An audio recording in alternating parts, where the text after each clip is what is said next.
Kevin ഒരു school bus ഡ്രൈവറാണ്.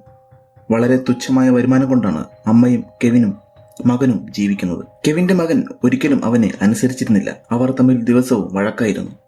ഒരു ദിവസം മലമുകളിലെ പവർ ലൈനുകൾ കൂട്ടിയിടിച്ച് പുല്ലുകൾക്ക് തീപിടിക്കുന്നു. അതിഭയങ്കര കാറ്റുമൂലം സമീപത്തുള്ള കാട്ടിലേക്ക് തീ പരക്കുന്നു. ഇതൊന്നും അറിയാതെ കെവിൻ സ്കൂൾ കുട്ടികളെ ബസ്സിൽ സ്കൂളിലെത്തിക്കുന്നു. തിരികെ ബസ് ഗ്യാരേജിലേക്ക് കൊണ്ടുപോകുന്നു. പെട്ടെന്ന് കെവിന്റെ അമ്മ അവനെ വിളിക്കുന്നു. അവന്റെ മകൻ വൊമിറ്റ് ചെയ്യുന്നുവെന്നും തളർന്നു വീണുവെന്നും പറയുന്നു. കെവിൻ ഉടനെ മെഡിക്കൽ ഷോപ്പിലേക്ക് പോയി മരുന്ന് വാങ്ങിക്കുന്നു.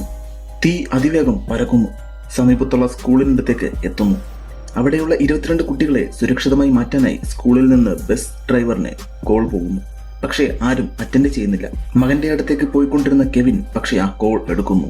കുട്ടികളെ താൻ കൂട്ടിക്കൊണ്ടുവരാമെന്ന് കെവിൻ പറയുന്നു. ഫയർ ഫൈറ്റേഴ്സിന് തീ അണയ്ക്കാൻ സാധിക്കാതെ വരുന്നു.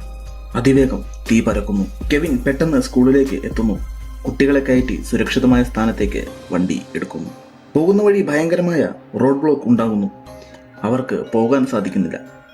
കെവിൻ വേറെ വഴി വണ്ടി എടുക്കുന്നു. പക്ഷേ മുന്നോട്ട് പോകുന്തോറും കാട്ടുതീ കൂടുതൽ ശക്തിയാകാൻ തുടങ്ങി. ബസ്സിലുള്ള കുട്ടികൾക്ക് ശ്വാസമുട്ടലുകൾ അനുഭവപ്പെടാൻ തുടങ്ങി. കൂടെയുള്ള ടീച്ചർ അവരെ ആശ്വസിപ്പിക്കുന്നു. ഇതേസമയം കുട്ടികളുടെ മാതാപിതാക്കൾ അവരെ കാത്തിരിക്കുന്നു. മറ്റുള്ള ബസ്സുകളൊക്കെ എത്തിയിട്ടും കെവിന്റെ ബസ് മാത്രം അവിടേക്ക് എത്തിയില്ല. എല്ലാവരും ടെൻഷനാകുന്നു. പുകയും ചാരവും മൂലം മുന്നോട്ട് ഒരടി പോലും കെവിനെ കാണാൻ സാധിക്കുന്നില്ല. കെവിൻ ബസ് നിർത്തിയിട്ട് പുറത്തിറങ്ങി നോക്കുന്നു. ചുറ്റും തീ പടർന്നിരിക്കുന്നു. എന്ത് ചെയ്യണമെന്നറിയാതെ കെവിനും ടീച്ചറും അവരുടെ ഇനിയുള്ള ജീവിതത്തെപ്പറ്റി സംസാരിക്കുന്നു. കുട്ടികൾ പലരും ചൂട് കാരണം അബോധാവസ്ഥയിലേക്ക് പോകുന്നു. ബസ്സിന് തൊട്ടടുത്തവരെ തീയെത്തുന്നു. കെവിൻ ഫയർ എക്സ്റ്റിങ്യൂഷർ എടുത്ത് തീ അണയ്ക്കുന്നു. പക്ഷെ കാറ്റുമൂലം തീ വീണ്ടും ശക്തിയായി വരുന്നു. അവസാനമായി കുട്ടികളുടെ ജീവൻ രക്ഷിക്കാൻ കെവിൻ തീയുടെ ഉള്ളിൽ കൂടി ബസ് ഓടിക്കാൻ തീരുമാനിക്കുന്നു.